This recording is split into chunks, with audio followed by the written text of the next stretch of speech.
Good morning. Back to our gravitation topic.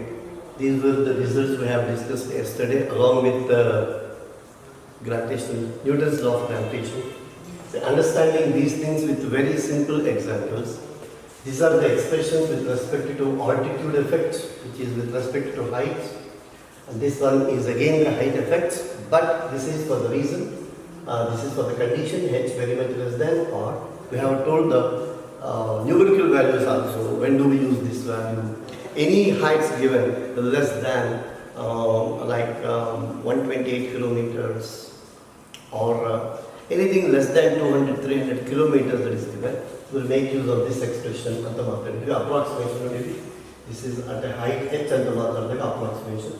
Depth effects, and this is two things are there here. This expression has both results. The result of phi being the latitude effect is omega, the angular velocity which refers to the rotations of the planet also. So rotations, latitude, one day result of the let us do some simple examples. So supposing if I ask at what height above the ground, at what height above the ground, g, mean acceleration due to gravity. Point when g decreases, remember weight also decreases. Of course, mass independent of gravity, weight is gravity dependent. So weight decreases by 10%, gravity decreases by 10%. However, like any changes in weight, examples are one and the same. So above the ground, at what height above the ground, the gravity decreases by 36%. A question is given. What height? Gravity decreases by 36%. Numbers should tell you which of the expressions that I have to use. 36% is a huge change, therefore I don't use this expression, rather this expression. Now, decreases by 36, what does it mean? GH at the height h above the ground is 36% decrease, therefore it is the remaining 64 as compared to that on the ground. Therefore, E value I use what is that? 0.64 times GS is equal to R by R plus H is all square times GS. GS cancel square you will get 0.8. This is 0.8 is equal to R by R plus H.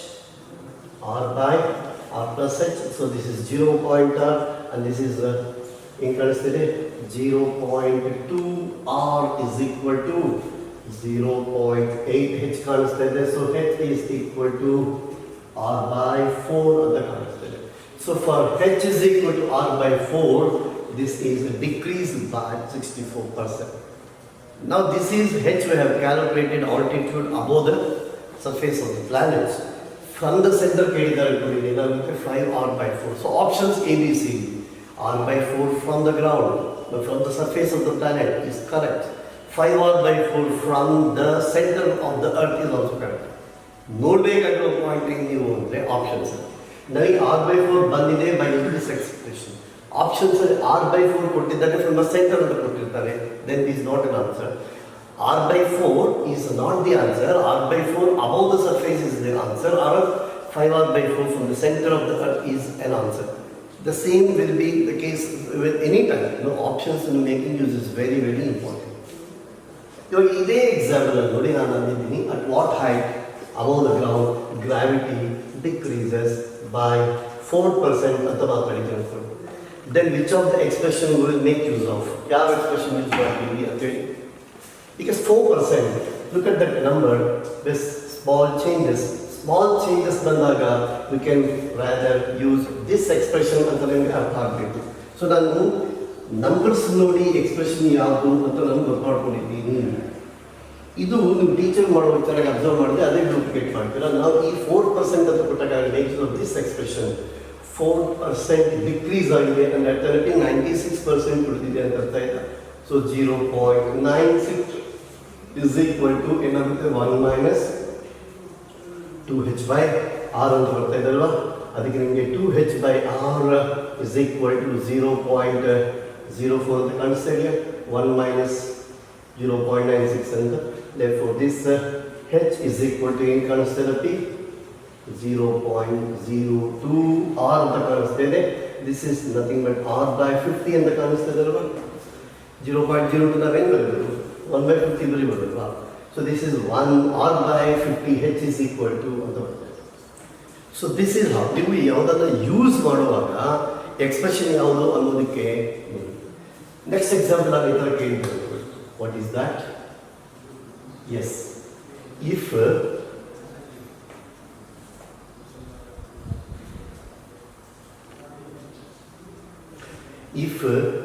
gravity at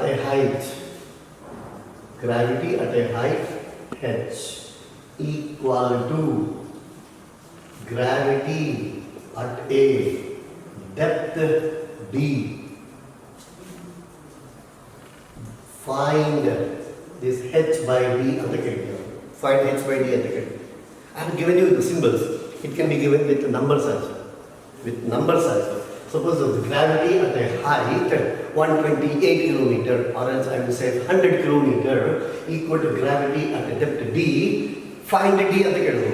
okay, ನಾನು ಏನು example ಮಾಡಿದ್ರು, ಸ್ವಲ್ಪ small English change ಮಾಡಿದ್ರು, question change ಮಾಡಿದ್ರು, ಅದೇ ಥರ. ನಾವು here it is the point that equal ಅಂತ ಮಾತಾಡಿದ್ವಿ. ಗ್ರಾವಿಟಿ ಅಂತ ಹೈಟ್ ಅಂದಿದ್ದೀವಿ ಅಂದ್ಕೊಡಿ. ಈ ಎಕ್ಸ್ಪ್ರೆಷನ್ ಪ್ರಕಾರ ಏನು ಬರೀತೀವಿ ನಾವು, 1 minus 2h by r times g on the surface is equal to 1 minus d by r times gs ಅಂತ ಬರೆದಾಗ ನಿಮ್ಗೆ ಏನು ಕಾಣಿಸ್ತಿರಪ್ಪ, 2h is equal to d ಅಂತ ಕಾಣಿಸ್ತಾ ಇದೆ, or h by d is equal to 1 by 2 ಅಂತ ಕಾಣಿಸ್ತಾ ಇದೆ. h by or h is equal to ನಿಮ್ಗೆ ಏನು ಕಾಣಿಸ್ತಾ ಇದೆ, h is equal to d by 2 ಅಂತ ಅರ್ಥ. ಈ ಕ್ವಶನ್ ಆನ್ಸರ್ ಬಂದ್ಬಿಟ್ಟು, but answer will tell A lot of physics which will help us in understanding or solving more number of examples. Question answer badidalla, but when we look at the answer will tell you more physics which will be useful in solving other examples. See here, h is equal to d by 2, what does it mean? H equal to d by 2, what does it mean? Andre, suppose d is equal to 100 kilometer, ಏನು change ಬರುತ್ತೋ h is equal to 50 kilometer, ಆ change ಬಂದ್ಬಿಡುತ್ತೆ. Look at here this expression, 100 kilometers ಡೆಪ್ತ್ಗೆ ಏನು change ಬಂದಿದೆಯೋ ಅದು ಅರ್ಧ height ಹೋದರೆ ಸಾಕು ಅಂತ ನಿಮ್ಗೆ ಅರ್ಥ ಆಗುತ್ತೆ. ಅಂದರೆ ನಾನು ಇಲ್ಲಿ 100 ಕಿಲೋಮೀಟರ್ ಬಂದ ಒಂದು ಚೇಂಜ್ ಬಂದಿದೆ, ಆ ಚೇಂಜ್ ಬರಬೇಕು ಅಂದರೆ ಹೈಟಲ್ಲಿ 50 ಕಿಲೋಮೀಟರ್ ಬಂದ್ಬಿಟ್ಟಿದೆ ಅಂತ ಹೇಳಿದ್ದೀವಲ್ಲ. ಸೊ ಯಾವ ಎಫೆಕ್ಟ್ ಜಾಸ್ತಿ ಇದೆ, altitude effect is pronouncing as compared to depth effect, ಹೌದಲ್ವಾ? Therefore ಇವಾಗ ನೋಡಿ, ನಾವು ಒನ್ ಮೋರ್ ಕ್ವಶನ್ ಇದ್ರ ಥರ ಈ ರಿಸಲ್ಟಿನ ನಾನು ಯಾವ ಥರ ಕ್ವಶನ್ ಮಾಡಿದ್ದೀನಿ ಅಂತಂದರೆ, for example this X altitude, X depth, X ಆಲ್ಟಿಟ್ಯೂಡಲ್ಲಿ ಎಕ್ಸ್ ಆಲ್ಟಿಟ್ಯೂಡ್ ಹತ್ರ G is equal to X altitude ಹತ್ರ G1 ಇದೆ, ಎಕ್ಸ್ ಡೆಪ್ತ್ ಹತ್ರ G2 ಇದೆ ಅಂತ ಕೆನಡ ಆಪ್ಷನ್ಸ್ ಕೊಡಿ. Which of the following true ಅಂತ ಕೇಳಿದ್ದಾರೆ ಅನ್ಕೊಳ್ಳಿ. ನಾವು how do you relate G1 and G2? ಇಷ್ಟು ಮುಂಚೆ ನಾವು ಮಾತಾಡಿರೋ ಪ್ರಕಾರ ಯಾವ ಎಫೆಕ್ಟ್ ಜಾಸ್ತಿ ಇರುತ್ತೆ ಅಂದರೆ ಹೈಟ್ ಎಫೆಕ್ಟ್ ಜಾಸ್ತಿ ಇರುತ್ತೆ. Therefore same height and depth ತಗೊಂಡಾಗ ಇಲ್ಲಿ ನಿಮ್ಗೆ ಏನು ಕಾಣಿಸ್ತಾ ಇದೆ, G1 ಲೆಸ್ ದ್ಯಾನ್ G2 ಕಾಣಿಸ್ತಾ ಇದೆ. Because same height ಹೋದಾಗ height effect ಜಾಸ್ತಿ ಇರುತ್ತೆ. Decrement is more in the case of height as compared to depth. When ಯಾವಾಗ same height and depth ಕೊಟ್ಟಾಗ G1 less than G2. Point ಏನಂದರೆ ಕಡಿಮೆ ಯಾವಾಗ ಜಾಸ್ತಿ ಆಗಿದೆ, more decrement in the case of height. Therefore ಇದೇ ಎಕ್ಸಾಂಪಲ್ ಕೊಡುವಾಗ ಈ ಥರದ್ದೆಲ್ಲ ನಾನು ಚೇಂಜ್ ಮಾಡ್ತೀನಿ. X altitude instead of G1 it says delta G1 is the change in gravity, and at a depth x delta G2 is the change in the gravity. Now which are the following true ಅಂತ ಹೇಳ್ತಾರೆ. ನಮ್ಮ ಪ್ರಕಾರ ಇಷ್ಟು ಮುಂಚೆ ಬರ್ತಿದ್ದು G1 less than G2 when we are comparing gravity, whereas delta G1 greater than delta G2 will be an answer for the change in the gravity. Gravity ಆದರೆ G1 less than G2 ನೋಡಿ, change ಇರೋದ್ರೆ delta G1 greater than delta G2 ಅಂತ answer ಬರ್ತಾ ಇದೆ. Is it? So this is how ಒಂದು question ನಾವು ಮಾಡಿದ್ದೀವಿ ಅಂದರೆ ಯಾವಾಗಾದ್ರೂ ಕೂಡ ಅದರಿಂದ small changes in the variety of other examples ನಮಗೆ ಅವು they appear to be new type of examples, but ಚೆನ್ನಾಗಿ ಅರ್ಥ ಮಾಡ್ಕೊಂಡ್ರೆ ನಥಿಂಗ್ ಬಟ್ ಇದೇ ಕಾನ್ಸೆಪ್ಟಲ್ಲಿ ನಾವು ಯೂಸ್ ಮಾಡಿರ್ತೀವಿ. ಇವಾಗ ನೋಡಿ, ನಿಮ್ಗೆ ಹೇಳುವಾಗ ನಾನೊಂದು ಮಾತು ಹೇಳ್ತೀನಿ, ತುಂಬ ಜನಕ್ಕೆ ಇದು ಕೈಂಡ್ ಆಫ್ ಇಂಗ್ಲೀಷ್ ಚೇಂಜ್. ನಾನು ಏನಂತಿದ್ದೀನಿ, at what height above the ground gravity decreases by 4% ಅಂದಾಗ ಆನ್ಸರ್ R/50 ಬಂದಿದೆ. A small change in English and question, what height above the ground gravity becomes 4% ಅಂದಿದ್ದೀನಿ. ತುಂಬ ಜನ ಈ ಬಿಕಮ್ಸ್ ಅನ್ನೋ ಮಾತನ್ನು ಡಿಕ್ರೀಸಸ್ ಬೈ ಅನ್ನೋ ಮಾತನ್ನು ನೋಡ್ದಿರ ಯಾವುದೋ ನನ್ನ ಆನ್ಸರ್ ಮಾಡಿಬಿಟ್ಟು ಹೊರಗಡೆ ಬಂದಾಗ ಸಿಲಿ ಮಿಸ್ಟೇಕ್ ಅಂತ ಇನ್ನೊಂದು ಮತ್ತೊಂದು ಮಾತಾಡ್ತಾ ಇರ್ತಾರೆ. ಬಿಕಮ್ಸ್ ಅಂದಿದ್ದೀವಿ ಅಂದ್ಕೊಳ್ಳಿ, ಅವಾಗ ಹ್ಯೂಸ್ ಚೇಂಜ್. ಬಿಕಮ್ಸ್ 4 ಅಂದರೆ 100 ರೂಪೀಸ್ ಇರೋದು 4% ಕಮ್ಮಿ ಆದರೆ 96 ರೂಪೀಸ್ ಆಗಿದೆ. ಬಟ್ ಇವಾಗ ಅದನ್ನು ಕೊಟ್ಟಿರೋದು 100 ಹ್ಯಾಸ್ ಬಿಕಮ್ 4 ಅಂದರೆ ಹ್ಯೂಸ್ ಚೇಂಜ್ ಅಂದರೆ ಮತ್ತು ನಾನು ಈ ಎಕ್ಸ್ಪ್ರೆಷನ್ ಇವಾಗ ಯೂಸ್ ಮಾಡಬಾರ್ದು, ಅವಾಗ ನಾನು ಯೂಸ್ ಮಾಡಬೇಕಾಗಿರೋದು ಮತ್ತು ದ ಸೇಮ್ ಒರಿಜಿನಲ್ ಎಕ್ಸ್ಪ್ರೆಷನ್ 4% ಆಗಿದೆ, 4% ಡಿಕ್ರೀಸ್ ಆಗಿದೆ, ಎರಡಕ್ಕೂ ತುಂಬ ಡಿಫ್ರೆನ್ಸ್ ಇದೆ ಅಲ್ವಾ?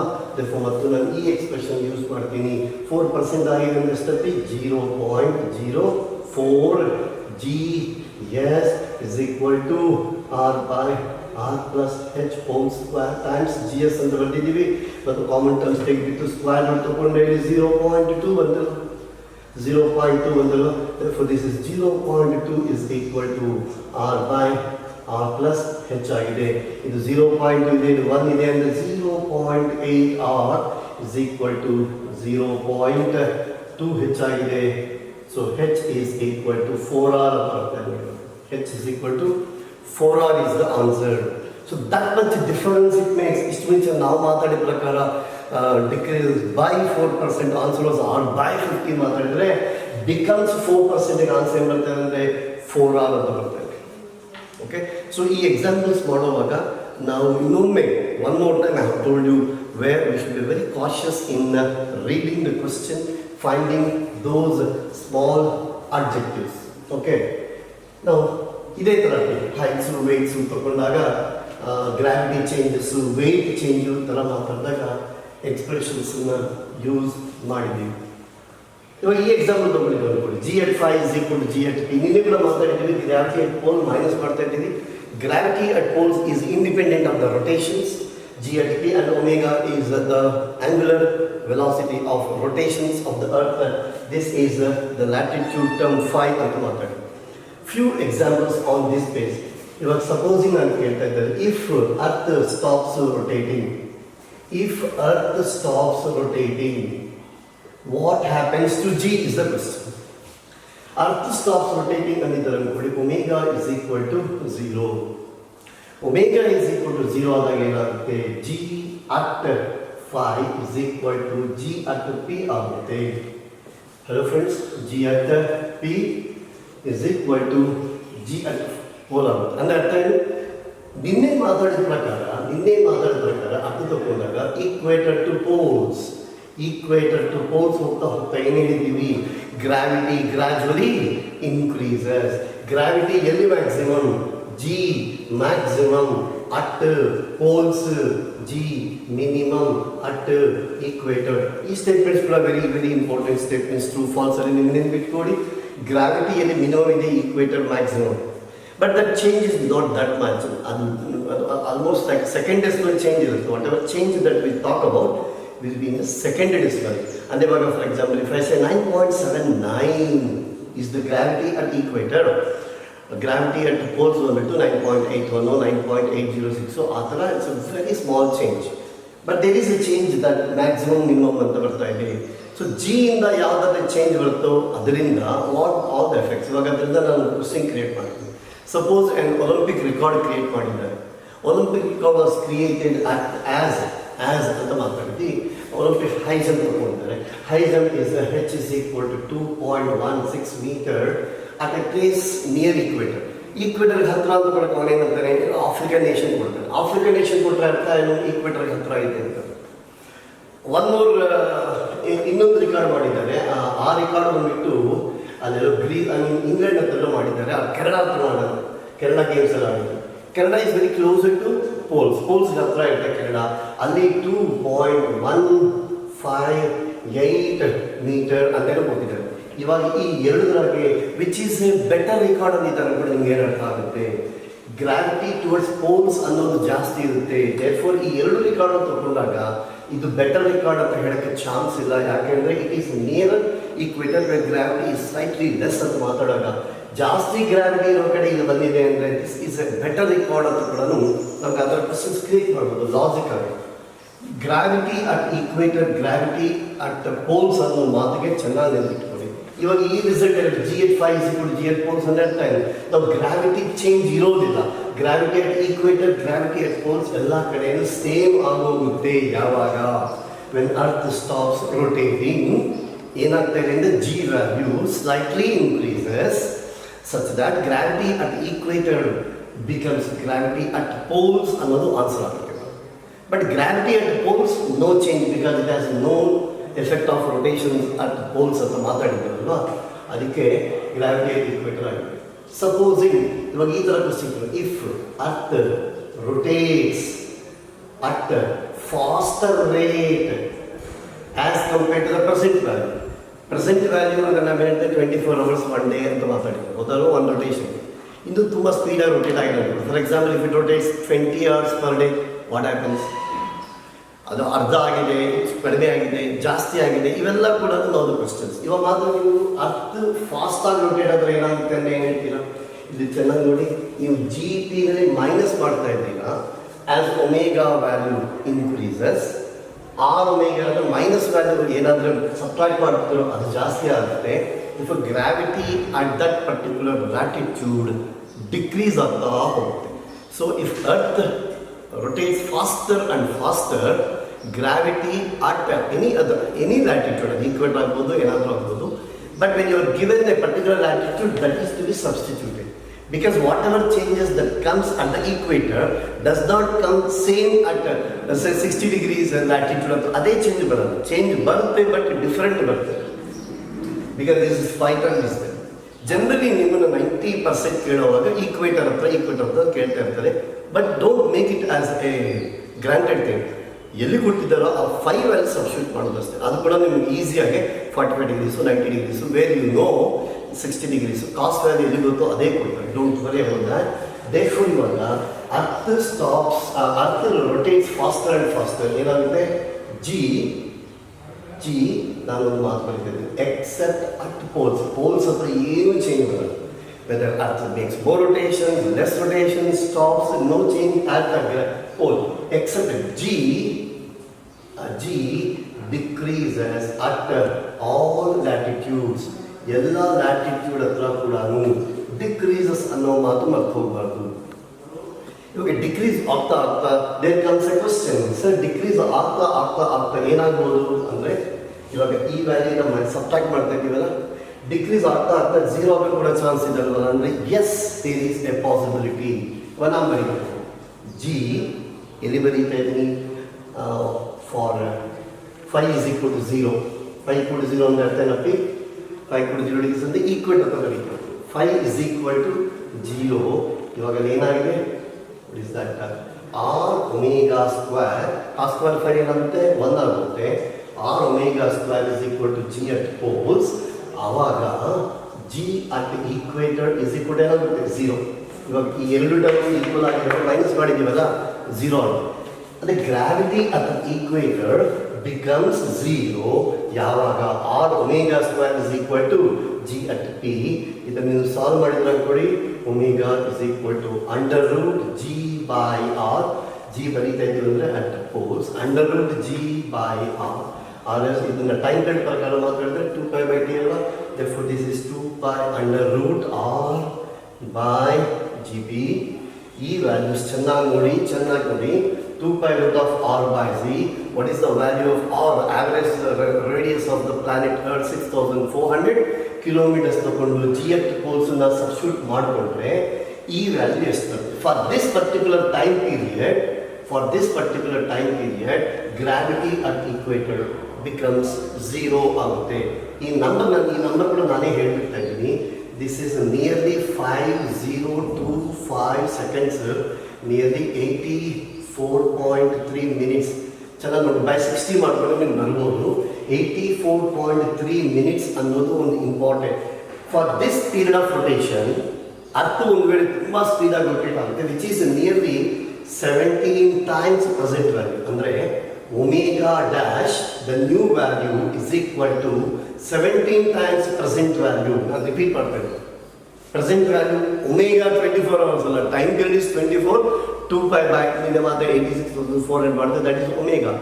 ನಾವು ಈ present value it becomes 17 times ಆಗಿದೆ ಅನ್ಕೊಳ್ಳಿ. 17 ಟೈಮ್ಸ್ ಏನಾಗಿದೆ, ಆಂಗ್ಯುಲರ್ ವೆಲಾಸಿಟಿ ಆಗಿದೆ ಅಂತ ನೆನಪಿಟ್ಕೋಬೇಕು. ಟೈಮ್ ಪೀರಿಯಡ್ ಏನಾಗುತ್ತೆ ಅಂದರೆ 1/17 ಆಗುತ್ತೆ ಅಂತ ಅರ್ಥ.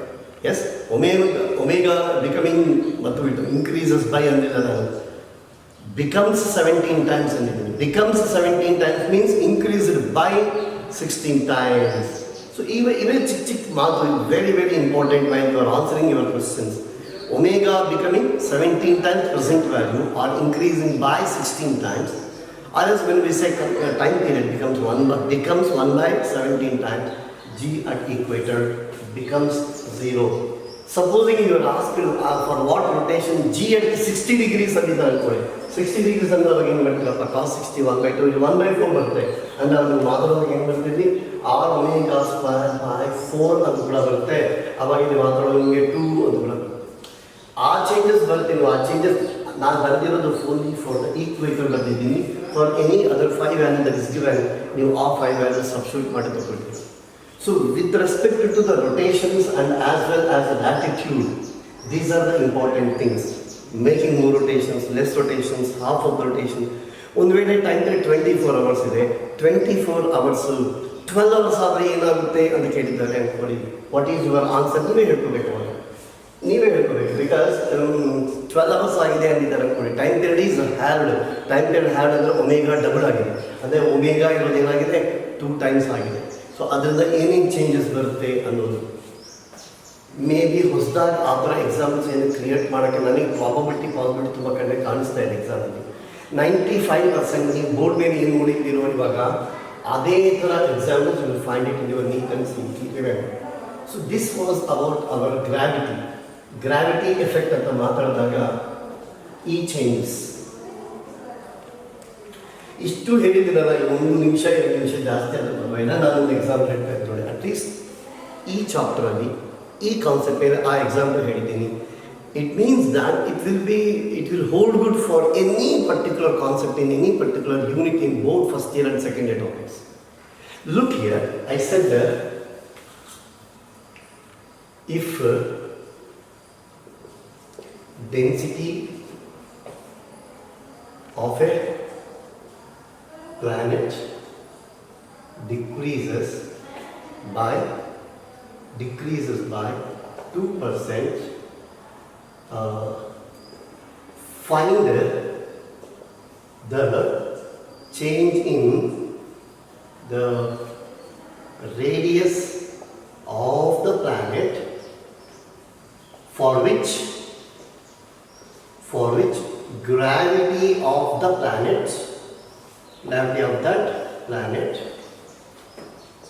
increases by 0.5%. ಒಂದು ಆನ್ಸರ್ ಕ್ವಶನ್. ಈ ಕ್ವಶನ್ ನೋಡಿದಾಗ the changes in very important. Very small changes that have done. Small changes ಕೊಟ್ಟಾಗ ನಾವು ಒಂದು ರೆಗ್ಯುಲರ್ ಪ್ರೊಸೀಜರ್ ಮಾತಾಡಿರ್ತೀವಿ. ಅದು ಐ ವಿಲ್ ರಿಮೈಂಡ್ ಯು ಅಷ್ಟೇ. ಅದು ಮಾಡೋಕ್ಕೆ ನಾನು ಎಕ್ಸಾಂಪಲ್ ನಿಮ್ಮ ಜೊತೆ ಹೇಳ್ತಾ ಇದ್ದೇನೆ ಅನ್ಕೊಳ್ಳಿ. ಇವಾಗ ನಾವು ರೇಡಿಯಸ್ಸು ಗ್ರಾವಿಟಿ ಅಂದಿದ್ದೀವಿ ಅಂದ್ಕೊಳ್ಳಿ. ನೀವೆಲ್ಲರೂ ಈ ಥರ G=Gm/r² ಇಂದ ಸ್ಟಾರ್ಟ್ ಮಾಡ್ತೀರಾ. ಬೇಡ ಅಂತ ನಿಮಗೆ ಗೊತ್ತಾಗಬೇಕು. ಯಾಕೆ ಆಲ್ರೆಡಿ ಎಸ್ಟರ್ಡೇ ಮಾಸ್ ರೇಡಿಯಸ್ ಕೊಟ್ಟರೆ ಈ ಥರ ಬರೀಬೇಕು. ಆರ್ಎಸ್ 4/3 π r ρ g ಬರೆದಿದ್ದೀವಿ ಅಂತ ಕೂಡ ಹೇಳಿದ್ದೀವಿ. With respect to density and radius. Therefore ಇವಾಗ ನಾವು ಯೂಸ್ ಮಾಡಬೇಕಾಗಿರೋದು ಇದು ಅಂತ ಅರ್ಥ ಆಯಿತು. ಆವಾಗ small changes delta G by G percent is equal to 6 rho ಎರಡು ಕೂಡ numerator numerator numerator are directly question inverse ಯಾವುದು ಇಲ್ಲ. Therefore this is delta R by R percent plus delta rho by rho percent ಅಂತ ಬರ್ತೀವಿ. So ಈ ಥರ ಬರೋಕ್ಕೆ what is the basis of the ಅಂದರೆ ಇವಾಗ ಇದ್ರ ಪ್ರಕಾರ ನಿಮ್ಗೆ ಏನು ಕಾಣಿಸ್ತಾ ಇದೆ ಅದು ಫಸ್ಟ್ ಬರೀಲ್ಲ. ಬಿಕಾಸ್ ಈ ಥರ ಇರುವಾಗ ಮಾಡಬೇಕು ಅನ್ನೋದು regular procedure in any topic. G proportional to r times rho ಅಂತ ಬರೆದಿದ್ದೀವಿ. ಆವಾಗ ನಾವು ಬರೆಯೋದು delta G by G percent is nearly equal to small changes ಬರೆಯೋವಾಗ ಈಕ್ವಲ್ ಟು ಬರೆದು ಬಿಡ್ತೀವಿ is equal to delta R by R percent plus delta rho by rho percent ಅಂತ ಬರ್ತೀವಿ. This is our thing. Sir ಒಂದು ವೇಳೆ ಇವಾಗ R by rho ಇದ್ದಿದ್ರೆ ಏನಾಗುತ್ತೆ ಸರ್, ಇದು ಕೂಡ ನಿಮಗೆ ಡೌಟ್ ಬರುತ್ತೆ. ಅದು ಬಂದಾಗ ನೋಡಿ ಇವಾಗ delta G by G percent 1 2 3 3 ಇದೆ. ಎದು ಕೊಟ್ಟಿರ್ತಾರೆ ಮುಂದೆ ಕೇಳಿದ್ದಾರೆ.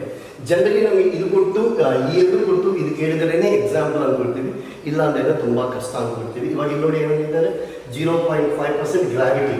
ಸೊ ಇದು ಅಲ್ಲಿ ಕೊಟ್ಬಿಟ್ಟಿದ್ದಾರೆ. So this is 0.5%. Delta rho by rho ಕೊಟ್ಟಿರ್ತಿದ್ದಾರೆ 2%. 2% ಏನೇನಿದ್ದಾರೆ ಮೈನಸ್ ಅಂತ. ಇಲ್ಲಿ ಇನ್ಕ್ರೀಸ್ ಅಂದರೆ ಪಾಸಿಟಿವ್, ಡಿಕ್ರೀಸ್ ಅಂದರೆ ಮೈನಸ್ ಅನ್ನೋ ಟರ್ಮ್ ಯೂಸ್ ಮಾಡಬೇಡ. ಅದಕ್ಕೆ ಇದು -2% ಆಗಿದೆ. ಇವಾಗ ಇಲ್ಲಿ ಬಂದಿರೋದು delta R by R percent ಅಂತ ಬಂದಿದೆ. Therefore, what is the meaning of delta r by r percent ಇವಾಗ? So delta r by r percent is equal to 2.5% ಅಂತ ಅರ್ಥ ಆಯಿತು. 2.5 ಅಂದರೆ ನಮಗೆ ಏನಂದರೆ ಪಾಸಿಟಿವ್ ಬಂದಿದೆ. So what does it mean? Radius should be increased by 2.5% ಅನ್ನೋದು ಇವಾಗ ಆನ್ಸರ್ ಆಗುತ್ತೆ. Again I am telling you this is such a ಇಷ್ಟವರೆಗೂ ಇಂಥ ಟಫ್ ಎಕ್ಸಾಂಪಲ್ ನೀಟ್ ಸಿಗ್ತಿರೋದು ಕೇಳಿಲ್ಲ. ಇವಾಗ ಬಂದರೆ ಕೂಡ ಎಷ್ಟು ಕಷ್ಟ ಅಂದ್ಕೊಳ್ಳೋದು. ಈ ಎಕ್ಸಾಂಪಲ್ ನಾನು ಮತ್ತೆ ಹೇಳ್ತಾ ಇದ್ದೀನಿ, 50,000 60,000ಗೆ ಒಬ್ಬರು ಮಾಡ್ತಾರೆ ಎಕ್ಸಾಮ್. ಅಂದರೆ ತುಂಬ ಟಫ್ ಅಂದ್ಕೊಂಡು ಎಕ್ಸಾಂಪಲ್ಸ್ ಯಾವ ಥರ ಇರುತ್ತೆ ಅಂದರೆ ಈ ಥರ ಇರುತ್ತೆ. ಬಿಕಾಸ್ ನೀಟ್ ಸಿ ಟಿ ಎಕ್ಸಾಮಲ್ಲಿ ನಿಮಗೆ ಕ್ಲಾಸ್ ರೂಮ್ ತಪ್ಪಿಸಿದ್ರೆ ಬೇರೆ ಹೇಳೋದೇ ಇಲ್ಲ. ನೀವು ಕ್ಲಾಸ್ ರೂಮ್ ಟೀಚರ್ನ ಕ್ಲಾಸ್ ರೂಮ್ ನೋಟ್ಸನ್ನ ಫಾಲೋ ಮಾಡಿದರೆ ಯಾರು ಮಾಡಿದ್ರು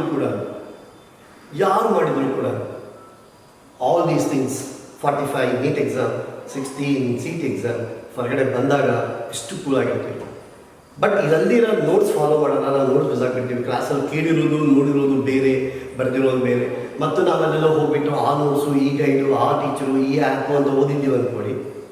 ಸರ್ಟನ್ಲಿ ಅವರಿಗೆ best of the best result ಅದೇ ಬರೋದಿಲ್ಲ. ಬೆಟರ್ ಬರ್ಬೋದಿಲ್ಲ ಆಗಲಿ, ಗುಡ್ ಇರ್ಬೋದಾಗಲಿ, ಬೆಟರ್ ಬೆಸ್ಟ್ಗೆ ಚಾನ್ಸ್ ಇಲ್ಲ. ಅಂಥವ್ರಿಗೆಲ್ಲರಿಗೂ 30 ಮಾರ್ಕ್ಸ್ ಸೀಟಿಂದ ಬಂದರೆ ಜಾಸ್ತಿ. 50 ಮಾರ್ಕ್ಸ್ ಬರಬೇಕಂದ್ರೆ ಏನು ಮಾಡಬೇಕಂದ್ರೆ classroom teacher, classroom notes. That is not only from our college, ನಾನು ಹೇಳ್ತಾರೆ ಎನಿ ಕಾಲೇಜ್. ಅವ್ರ ಟೀಚರ್ನ ಅವ್ರ ಕ್ಲಾಸ್ ರೂಮ್ ನೋಟ್ಸ್ನ ಅಷ್ಟು ಚೆನ್ನಾಗಿ ಫಾಲೋ ಮಾಡಬೇಕು. ಇವಾಗ ನಿಮಗೆ ಈ ಎಕ್ಸಾಮ್ ಹೇಳಿದ್ದೀನಲ್ಲ, ಫಾರ್ ಎಕ್ಸಾಂಪಲ್ ಇಷ್ಟು ಮುಂಚೆ ಈ ಎಕ್ಸಾಂಪಲ್ ತಗೊಂಡು ಇವಾಗ ಇದರಲ್ಲಿ g proportion to m by r square ಬಂದಿದೆ ಅಂದರೆ delta G by G percent ಏನು ಬರುತ್ತೆ ಅಂದರೆ delta m by m percent. Yes ಹೌದು, ಯಾಕೆಂದರೆ ಇದು g and m directly proportion ಇದೆ. G and r square inversely proportion ಇದೆ ನೋಡಿ. ಅದಕ್ಕೆ ನಾನು ಹೇಳ್ತೀನಿ -2 into delta R by R percent ಅಂತ ಬರ್ತಿದ್ದೀನಿ. ಅಂದರೆ ಇದನ್ನು ನಾನು ಹೇಳಿರೋದು ಪ್ರಪೋರ್ಷನ್ ಎಮ್ ಆರ್ -2 ಅಂತ ಬರ್ತಿದ್ದೀನಿ ಅಂತ ಅರ್ಥ. ಇದು ಮೈನಸ್ ಅರ್ಥ ಇದು ಬಂದಿರೋದು. ಇವಾಗ ಇದು ಸಬ್ಸ್ಟಿಟ್ಯೂಟ್ ಮಾಡುವಾಗ suppose I set mass increased by 1%, mass increased by 1%, radius increased by 1% ಅಂದಿದೆ. ಅವಾಗ ಈ ಆನ್ಸರ್ ಏನಾಗುತ್ತೆ? Delta m by m percent 1% minus ಇದೇನಾಗಿದೆ -2 ಇಂಟು 1% ಆಗಿದೆ. ಅಂದರೆ ಇವಾಗ ಆನ್ಸರ್ ಏನು ಬಂದಿದೆ ಅಂದರೆ -1% ಬಂದಿದೆ. So what is your answer? ಇವಾಗ ಈ ಪ್ರಕಾರ ಮಾತಾಡುವಾಗ 1% ಅನ್ನೋದು number, this negative value shows that ನನ್ನ ಪ್ರಕಾರ ಈ ಎಕ್ಸಾಂಪಲ್ಸಲ್ಲಿ ಪಾಸಿಟಿವ್ ಇನ್ಕ್ರಿಮೆಂಟ್, ನೆಗೆಟಿವ್ ಡಿಕ್ರಿಮೆಂಟ್ ಅಂತ ಅರ್ಥ. ಗ್ರಾವಿಟಿ ಡಿಕ್ರೀಸಸ್ ಬೈ 1% ಅಂತ ಮಾತಾಡ್ತೀವಿ. ಒಂದು ವೇಳೆ ಇದೇ ಎಕ್ಸಾಂಪಲ್ ರೇಡಿಯಸ್ ಡಿಕ್ರೀಸ್ಡ್ ಬೈ 1% ಅಂತ ಅಂದಿದ್ದಾರೆ ನೋಡಿ, ಅವಾಗ what is the answer? Delta m by m percent 1, increase ಇದೆ ಪಾಸಿಟಿವ್ ತಗೊಂಡಿದ್ದೀನಿ, ಮೈನಸ್ ಡಿಕ್ರೀಸ್ಡ್ ಬೈ 1% ಇದೆ 2 ಇಂಟು -1% ಬರೀತೀನಪ್ಪ ನಾನು. ಈ ಮೈನಸ್ ಬರೀಕ್ಕೆ ರೀಸನ್ ಏನು ಅಂದರೆ ಡಿಕ್ರಿಮೆಂಟ್ ಕೊಟ್ಟಿದ್ದಾರೆ, ನಾನು ಮೈನಸ್ ಬರ್ತಿದ್ದೀನಿ. So this answer becomes 3%. 3% ಬಂದಾಗ ಪಕ್ಕ ಏನು ಬಂದಿದೆ? ಪ್ಲಸ್ ಬಂದಿದೆ. ಪ್ಲಸ್ ಬಂದರೆ ಇವಾಗ ಅರ್ಥ ನಾನು ಏನು ಮಾಡ್ಕೋಬೇಕು ಅಂದರೆ it is increment of gravity. So 3%, gravity increases by 3% ಅನ್ನೋದು ಆನ್ಸರ್. ಕ್ಯಾಚ್ ಮಾಡ್ತಾ ಇದ್ದೀರಲ್ಲ? ಅಂದರೆ ಈ ಥರ ಎಕ್ಸಾಂಪಲ್ಸ್ ನಾನು ಈ topic gravitation topic and with respect to particular formulae of particular concept the same any chapter in first year, second year, such question, because percentage changes, ratio changes. Based on that, how to write a graph is a very common example for our NEET and CET. So, 33, sir. Is that total 33 again? Yes. Okay. So now here at this point, I just limit my class. So one more class I will require for our gravitation. Tomorrow we will end this topic. Good day, prepare.